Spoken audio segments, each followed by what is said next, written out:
조촐한 가운데서도 또 이렇게 절기를 맞아 예배드리게 하심을 감사드립니다. 이 수확이라는 것은 심어야 나오는 것입니다. 육적으로도 비바람에 다 흡슬려 갔다 할지라도 심지 않은 사람보다는 그래도 심은 사람이 거둡니다. 우리가 영적으로 볼 때 제가 초기에도 말씀을 드렸습니다만 대한민국의 많은 교회들이 세계의 많은 교회들이 2020년도 들어서서 교회마다 한 것이 없습니다. 단적으로 한 것이 없다는 것보다도 기도가 제한되어 있고 특별히 예배가 제한되어 있고 여름이라고 해서 수련회, 여름성경학교 가지도 못했습니다. 또 부흥집회, 부흥성회 이렇게 계획 잡으신 모든 분들 그런 교회들 하나도 하지도 못했습니다. 또 교회 안에서 성경 공부 그리고 양육 이런 것들 하나도 하지 못했습니다. 그러면은 올해 봄에 전반기에 심지 못했으면 후반기에 거둘 것이 없는 거예요. 우리가 눈으로 보이지 않는다고 해서 그런 것들이 무시되고 눈으로 보이지 않는다고 해서 당장 내 앞에 먹을 것이 있다고 해서 영적인 결실이 없는 것을 눈으로 보지 못하면 미련한 사람입니다. 지금 눈에 보이지는 않지만 이 땅의 교회들이 얼마나 지금 피폐해 있는지 모릅니다. 가을이 되고 영적인 가을 꼭 2020년도가 아니라도 올해 이런 타격적인 일들을 통해서 2021년, 2022년, 2023년도에 거둘 것이 없을 수 있다는 것을 우리가 생각해야 됩니다. 그러면 우리는 어떻게 해야 됩니다? 어떻게 해야 됩니까? 우린 지금이라도 심어야 돼요. 지금이라도 영적인 부분을 해야 돼요. 지금이라도 늦었다고 생각할 때 기도하러 와야 돼요. 지금 늦었다라고 생각할 때 다시 모여서 예배 드려야 됩니다. 늦었다라고 생각했을 때 행사 또 지혜롭게 추진해서 해야 됩니다. 예배도 계속해서 드려야 되고 그래서 심어야 이걸 언젠가 거둘 것 아니겠습니까? 영적으로 심지 못하면 영적으로 거두는 것 이거는 세상의 자연의 이치와 똑같습니다. 자녀를 사랑하는 만큼 자녀에게 사랑을 받을 수 있습니다. 어떤 일이든지 심고 거두는 법칙은 자연의 이치나 영적의 이치나 똑같은 것입니다. 늦었다고 생각할 때가 가장 빠르다라고 생각하는 것 이것이 우리에게 진리로 돌아와서 여러분 그동안 그래도 우리 교회가 예배를 드렸습니다만 앞으로도 또 끊임없이 예배 드릴 수 있도록 여러분이 기도하면서 신앙이 더욱더 매진할 수 있기를 주님의 이름으로 축원을 드립니다. 혹시 수련회를 못 가고 혹시 여름 성경학교를 하지 못했다 할지라도 그거에 준하는 영적인 부분은 우리가 해야 됩니다. 매일 밤이고 낮이고 와서 기도한다든지 집에서 성경 내가 올해는 어디 놀러도 못 가니까 성경을 올해 내가 정말 삼독은 해야 되겠다라든지 이런 나름대로 다짐을 가져서 스스로 영적으로 심는 작업을 계속 해야 됩니다. 그렇지 않으면 우리는 언젠가는 결국 고갈이 될 수밖에 없습니다. 고갈이 되면 그때는 힘이 없어지기 때문에 아무것도 할 수 없고 마귀와 사단과 상대해서 싸울 수 있는 영적인 기력이 소진되어 있기 때문에 힘없이 쓰러질 수밖에 없다라는 사실을 저와 여러분이 분명히 알아야 될 줄로 믿습니다. 여기 계신 저와 여러분은 그래도 쉬지 않고 예배를 드렸습니다만 옆에 주위에 계신 분들 가운데 믿음이 신앙이 혹시라도 침체되어 있다든지 아니면 신앙에 대해서 무관한 분들이 있다면 여러분들이 독려하고 여러분들이 함께 기도하고 여러분들이 강력하게 조금 싫은 소리를 듣는다 할지라도 강력하게 믿음의 길로 다시 회복될 수 있도록 여러분들이 말씀을 할 수 있기를 주님의 이름으로 부탁을 드립니다. 그게 사는 길이요. 이왕에 우리가 예수를 믿었고 이왕에 우리가 하나님을 알고 이왕에 우리가 주 안으로 들어왔으니까 여기서 다시 나갈 수는 없는 것 아니겠습니까? 저와 여러분 그런 소명도 이 시대에 가졌다 라는 것을 생각하면서 그래도 이 자리에 나온 여러분들은 그래도 믿음의 상위 클래스에 있는 자들입니다. 상위의 클래스에 있으면 상위의 클래스에 있는 만큼 그 어떤 영역을 과시할 수 있어야 되고요. 그런 부분에 대해서 내가 할 일이 있다는 것을 생각해야 됩니다. 내가 시장이 됐다, 내가 국회의원이 됐다 하면 거기에 대해서 할 일이 있어야지 월급 받으러 시장 되는 거 아니지 않습니까? 월급 더 받으려고 국회의원 되는 것 아니겠습니까? 해야 할 일이 있기 때문에 그 자리에 가듯이 저와 여러분 그래도 이 자리에 상위에 있는 저와 여러분 감히 부탁을 드립니다. 여러분이 상위에 있다라고 생각하고 여러분들이 내가 무엇을 해야 될 것에 대해서 기도하시기를 주님의 이름으로 부탁을 드립니다. 그래서 할 일 해야 돼요. 맡겨진 소명 감당해야 됩니다. 그랬을 때 우리는 또 열매를 맺을 수 있는 것이고 그리고 자녀들 또 직장과 사업장과 계획하는 모든 일들 위에 하나님의 부어주심과 하나님께서 우리를 통하여 하시고자 하는 일들을 차질 없이 해 나가게 될 줄로 믿습니다. 오늘 감사절입니다. 감사는 무엇과 비례하냐? 은혜와 비례합니다. 감사가 있다는 것은 그 사람이 은혜가 있다는 것입니다. 은혜는 어디서부터 오느냐? 오직 하나님만 바라볼 때 은혜가 있습니다. 우리는 지금 이 시대는 하나님만을 바라보는 것이 맞다라고 생각하지만 이 교회의 본질이 많이 흐려지면서 하나님과의 수직적인 관계보다도 수평적인 관계를 중시하는 이런 현대 이상한 교회로 가고 있습니다. 여러분, 성경 어디를 보아도 수평적인 관계는 수직적인 관계가 먼저 이루고 나서 되는 것입니다. 수평적인 관계가 먼저 이루어지고 수직적인 관계는 없습니다. 하나님과의 관계가 정립되었고 난 다음에 이웃의 관계, 직장의 관계, 사업장의 관계, 친구의 관계, 모든 내 주변의 모든 관계가 연결이 되지 수직적인 관계가 끊어진 상태에서, 여러분, 내가 집에서 목욕도 하고 설거지도 하고 또 밥도 해먹고 여러 가지 마실 물을 먹었을 때 그 물을 잘 쓰는 게 중요한 것이 아니라 수원지에서부터 오는 물이 차단되지 말아야 돼요. 그것이 차단되면 내가 아무리 수도꼭지를 필요한데 달아놔도 아무 소용이 없는 것입니다. 하나님과의 수직적인 관계, 여러분 바로 세워나갈 수 있기를 주님의 이름으로 축원을 드립니다. 여기 계신 여러분, 수직적인 관계를 잘 지금까지 유지해 왔습니다. 하나님과의 수직적인 관계 절대로 놓치지 마시기를 다시 한번 주님의 이름으로 축원을 드립니다. 교회는 사람의 중심이 아닙니다. 교회는 사람을 세우는 것이 아닙니다. 사람은 죽고 예수가 서는 것입니다. 예수의 몸된 교회를 만들기 위해서 내가 그 속으로 들어가서 예수 그리스도 형상을 담고 예수 그리스도 화되는 것이지, 내가 극대화되고 내가 성장되고 내가 무엇을 이루는 것이 절대로 아니라는 것을 알아야 돼요. 만약에 그 생각이 들어가고 그것이 개입되면 교회는 하나님의 교회가 아니라 사람의 교회가 된다는 사실을 분명하게 아주 머릿속에 각인할 수 있기를 주님의 이름으로 부탁을 드립니다. 그랬을 때 하나님과의 관계가 이루어지고, 이 교회는 성령이 역사하는 교회예요. 이 교회는 주님이 세운 교회예요. 주님의 피값으로 세운 교회며 하늘로부터 신령한 은혜가 내려지는 곳이기 때문에 위로부터 받아야 우리가 전도할 수 있고 복음을 즉 전파할 수 있고 우리가 나가서 세상을 이길 수 있으며 세상 사람들과의 관계 속에서 보이지 않는 영적인 관계를 우리가 승리할 수 있다는 것입니다.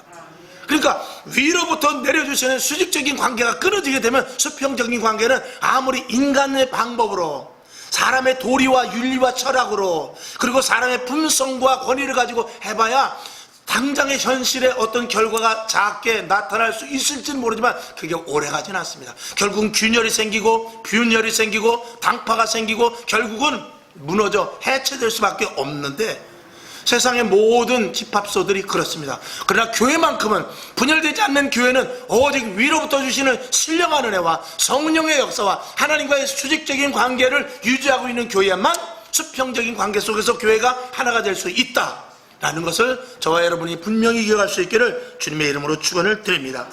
오늘 본문을 보면 다윗이 솔로몬 성전을 세우는데, 다윗 성전을 세우려 했으나 하나님께서 다윗에게 허락을 하지 않았습니다. 그런데 아들 솔로몬을 통해서 성전을 세우겠다 했어요. 그래서 많은 성전을 세울 재료들이 모았는데 엄청나게 많이 왔습니다. 다윗은 본인은 성전을 세우지 못했지만 하나님의 뜻이기에 아멘, 알겠습니다. 모세에게 너는 가나안 땅에 들어가지 못하리라, 하나님 약속이 틀리지 않아요? 라고 말했지만 아멘 했어요. 이 다윗은 기꺼이 내 아들 솔로몬이 성전을 짓는다니까. 여러분 당대에 혹시 축복이 없더라도 서운해하시지 마시길 바랍니다. 그 축복이 그 대신 다른 데로 가지 않습니다. 누구에게 갑니까? 자식에게 가는 거예요. 여러분, 지금 이 시대에 우리가 잘 살고 있는 것은 우리 부모 세대가 잘했기 때문에 그런 거예요. 땀을 흘렸기 때문에 그런 것입니다. 여러분은 놀고 먹는 것이 아니라 저와 여러분이 땀을 흘릴 때 우리의 세대, 영적으로도 마찬가지입니다. 여러분이 기도해야만 앞으로 세대들이 교회를 온전히 세워나갈 수 있습니다. 지금 이 대한민국이나 이 세계의 모든 형태를 보면 지금 오늘 잘 먹고 잘 입고 잘 살자, 이게 아주 팽배해져 가고 있습니다. 그래서 휴식이 있는 저녁, 밝아오는 태양, 이렇게 하면서 단순 오늘과 내일의 문제만을 가지고 현실에 안주하는 이런 나름대로 문구로 인해서 사람들을 많이 홀린다고 그러면 좀 그렇습니다만, 그렇게 모든 것들이 팽배해져서 편안하게 당신은 편안히 쉬십시오. 내가 다 하겠습니다. 이런 선전 광고 문구도 얼마나 많이 나오는지 모릅니다. 그런 것들이 광고에서 끝나야지 저와 여러분이 그 자리에 들어가면 절대로 안 됩니다. 우리는 편안할 새가 없어요. 언제 편안할 새가 있습니까? 주님이 부르시는 그날까지는 평안할 새 없습니다. 우린 끝까지 땀 흘려야 돼요. 우린 끝까지 무릎을 꿇어야 돼요. 우린 끝까지 계속해서 주의 일을 감당해야 됩니다. 그래야 후대가 하나님의 은총 가운데 누릴 수 있고, 그 후대는 또 할 일이 있어요. 그 시대에 할 일이 있단 말입니다. 그 시대에 할 일을 충실히 또 감당해야 되는 것이죠. 세상도 마찬가지입니다. 우리의 전 부모 세대가 열심히 땀 흘렸으면 지금 우리 세대 속에 20대, 30대, 40대의 세대가 할 일이 있습니다. 부모가 주는 것을 먹고 노는 세대가 아니란 말입니다. 무엇을 건설해 놓고 무엇을 할 준비를 해놔서 땀을 또 흘려야 내 후대가 잘 먹고 잘 입고 잘 살다 이 말입니다. 근데 지금들은 결혼도 안 하죠. 하루 벌어서 한 1년 벌어서 해외여행 갔다 오죠. 사실 더 땅 내고 갑니다. 해외여행이 더 중요하기 때문에, 자기 인생 속에서 자기 당대만을 생각하기 때문에 그렇습니다. 오늘도 영적인 부분들도 마찬가지입니다. 내 대만 생각할 것 같으면 이렇게 뭐하러 예수 믿습니까?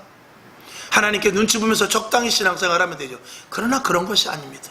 믿음의 대를 반드시 이어져 나가야 되고, 한번 세운 교회는 주님이 오시는 그날까지 세워져 있어야 되고, 그리고 영적인 파워와 가치가 소멸되지 말아야 되고, 주님 오시는 그날까지 2000년 전에 초대교회의 그 영성, 그것이 그대로 이어져 나가기 위해서 우리는 부단히 노력하고 애쓰며 기도하고 성령 충만한 모습으로 있어야 되는 것입니다.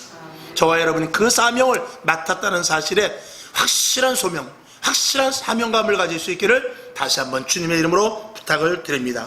오늘 다윗이 하나님께 송축한다고 그랬어요. 오늘 본문을 10절에 보니까 다윗이 온 회중 앞에서 여호와를 송축하여 가로되 그랬습니다.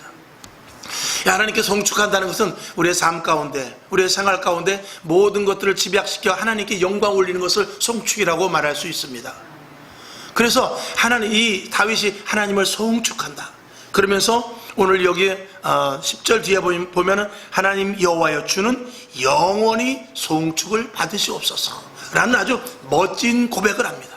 그러니까 오직 영광 받으실 분은 하나님 뿐이라는 것이죠. 여러분, 하나님께 영광 올리고 하나님께 감사하고 하나님께 찬양할 수 있는 가장 근본은 어디서부터 나오느냐? 하나님께 은혜를 받아야 된다고 그랬어요.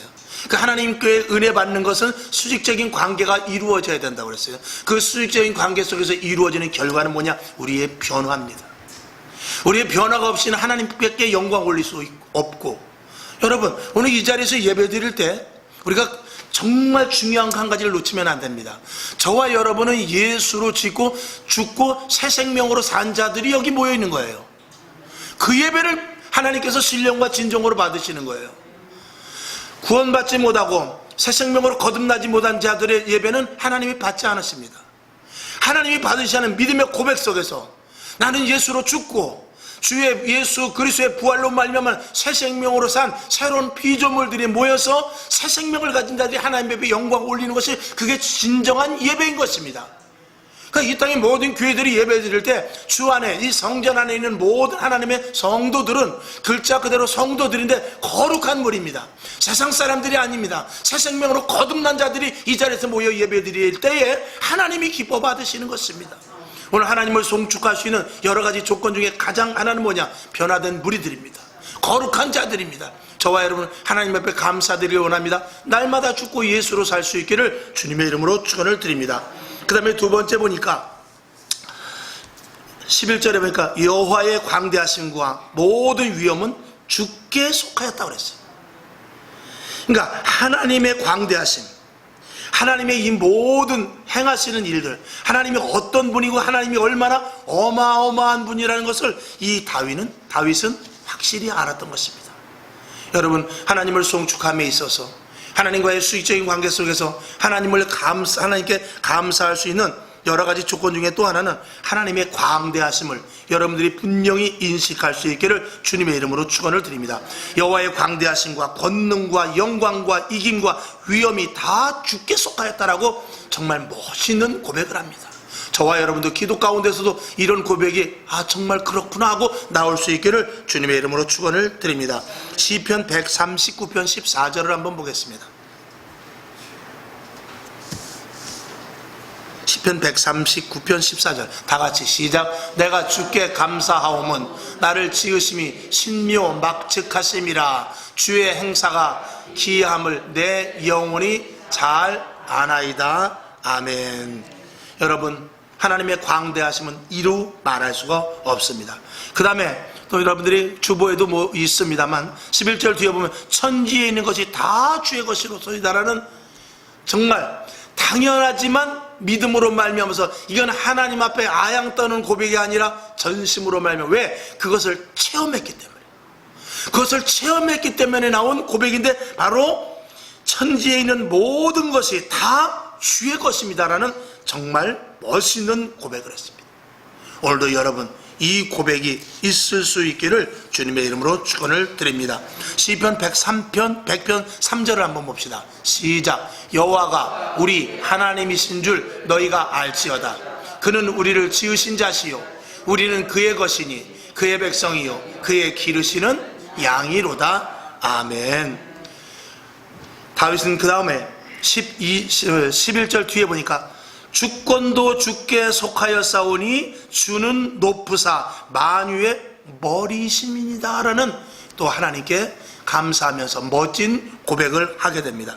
여러분, 하나님을 최우선으로 놓았던 다윗의 고백입니다. 하나님을 가장 높임을 주는 이런 고백이 아닐 수가 없는 것입니다. 하나님을 가장 최우선으로 놓을 때 그분에게 충만한 은혜의 혜택을 누리게 될 줄로 믿습니다. 요한계시록 1장 8절을 한번 보겠습니다. 시작. 주 하나님이 가라사대 나는 알파요 알파와 오메가라. 이제도 있고 전에도 있었고 장차 올 자요 전능한 자라 하시더라. 아멘. 여러분, 오늘 이 11절 뒤에 있는 주권도 주께 속하였사오니 주는 높으사 만유의 머리니시이다. 이런 고백이 저와 여러분 속에서도 심정 깊은 곳에서 나올 수 있기를 다시 한번 주님의 이름으로 축원을 드립니다. 12절 보면 부와 귀가 주로부터 말미암았다 그랬어요. 그러니까 부귀가 어디서부터 나오느냐? 하나님으로부터 나온다는 것입니다. 이 세상에 많은 것들이 있지만 정말 누가 주시느냐? 하나님이 주심을 그는 믿었습니다. 여러분, 다윗이 백성들에게 이 솔로몬 성전을 지을 때 누구든지 성전을 건축하기 위해서 여러분들이 가지고 있는 것을 가지고 오십시오 했을 때 이 다윗이 하나님과의 수직적인 관계가 있었기 때문에 백성들이 듣고 온 것입니다. 즉 하나님께 모든 것들이 있다는 것을 알기 때문에 백성들에게 요구는 했지만 진실한 요구는 누구에게 했습니까? 하나님께 한 것입니다. 하나님, 그러면 내 아들이 성전 건축을 하는데 하나님이 도와주실 줄로 믿습니다. 이것을 믿은 것이죠.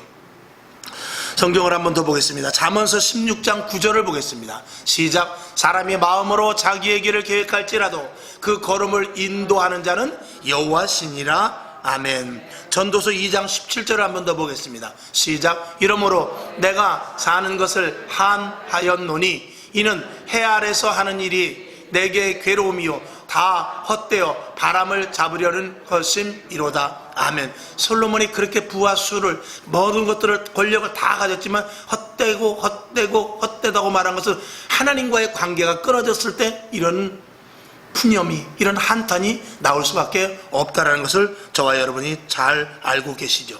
자, 그 다음에 12절 뒤에 보니까 주는 만유의 주제가 되사 손에 권세와 능력이 있사오니 그랬습니다. 권세와 능력이 어디서부터 나오느냐? 하나님께로부터 나온다는 것을 이 다윗은 분명히 알았기 때문에 이 땅에 내가 왕이지만 통치자는 누구다? 진정한 통치자는 하나님이다라는 고백을 한 것입니다. 하나님이 들으시기 어떻겠습니까? 굉장히 마음이 기뻤겠죠. 그 다음에 12절 뒤에 보면 모든 자를 크게 하심과 강하게 하심이 주의 손에 있나이다 그랬어요. 여러분, 누가 세우십니까? 하나님이 세우시는 것입니다. 작은 새 한 마리, 풀 하나, 꽃 한 송이라도 누가 세우세요? 하나님이 세우시고 하나님이 먹히시는 것입니다. 하물며 너희들일까 보냐? 라고 했듯이 이 땅의 왕도 하나님이 세우십니다. 이 땅의 장수도 하나님이 세우십니다. 이 땅의 부모도 하나님께서 나를 통하여 내가에게 꼭 맞는 부모를 우리에게 세워주신 것입니다.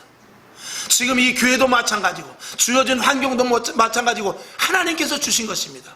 이곳에서 어떻게 하면 하나님께 영광 올릴까 하는 것이 우리에게 최대의 숙제여 해야 될 일인 것입니다. 이 다윗은 힘들고 어려울 때, 언제든지 이 세상은 힘들고 어려울 때의 연속입니다. 그러나 평안이 있었고 권세가 있었고 나라가 태평성대했을 때는 언제냐? 여러분이 성경을 보아서 알지만 왕들이 하나님과의 수직적인 관계를 잘 유지하고 있었을 때였습니다. 그러니까 하나님이 그 왕들에게 복을 주실 때, 그 나라에 복을 주실 때 그 왕들과 백성들이 우상을 섬기지 않고 이방신들을 섬기지 않고 그리고 흠난한 짓을 하지 않고 하나님과의 수직적인 관계가 있었을 때에 하나님께서는 복을 주셨음을 우리는 성경을 통해서 분명히 알고 있는 것이죠. 자, 시편 95편 6절을 한번 보겠습니다. 시작. 오라 우리가 굽혀 경배하며 우리를 지으신 여호와 앞에 무릎을 꿇자. 할렐루야. 아멘.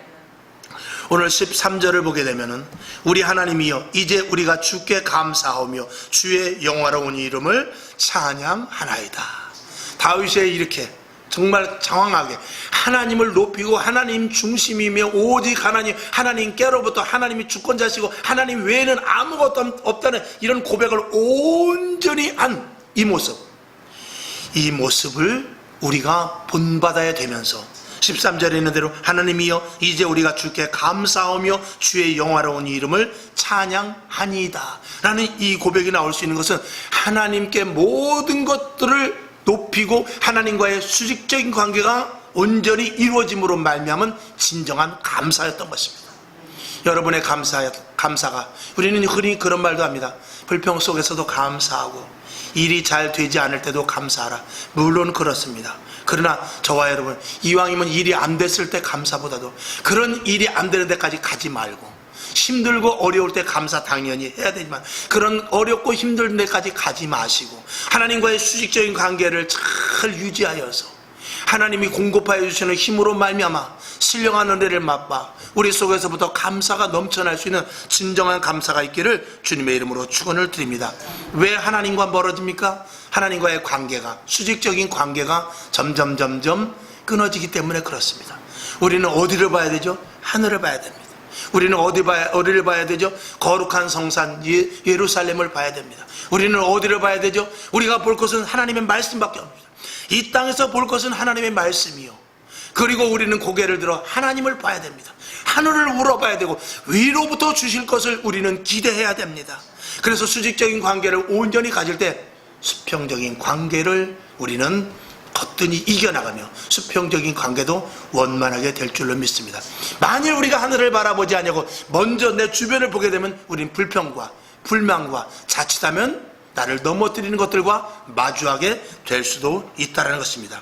이런 육신의 생각, 물질의 생각, 그 다음에 성령 충만하게 하며 성령 충만하게 하지 못하고 하나님의 축복을 희석시키는 이런 것들은 그리고 우리에게 두려움을 주는 이런 것들은 다 사단이 주는 것 아니겠습니까? 결론으로 말씀을 드립니다. 여러분, 사울왕은 인본적인 사람이었습니다. 그렇기 때문에 그는 형편을 바라보았고 백성들을 바라보았기 때문에 하나님의 관계가 단절이 되어버렸습니다. 다윗과는 정반대죠. 먼저 사람 생각을 할 때는 하나님과 관계는 반드시 끊어지게 되어 있습니다. 먼저 하나님을 볼 때 사람의 관계는 잘 이어져 나가는 것이 성경에 하나님이 우리를 부르신 목적이고 하나님이 우리에게 복을 주시는 원리라는 사실을 알아. 여러분 늘 하나님을 인식하며 하나님 중심, 교회 중심, 예배 중심, 말씀 중심의 생활로 가정, 직장, 사업장에 하나님과 수직적인 관계 신앙으로 말미암아 방해하는 것들이 틈타지 못하게 되어서 하나님의 축복이 소멸되지 않기를 주님의 이름으로 축원을 드립니다. 하나님을 높이십시오. 하나님만 높이십시오. 아멘. 화평방송 구독, 좋아요 부탁드립니다. 감사합니다.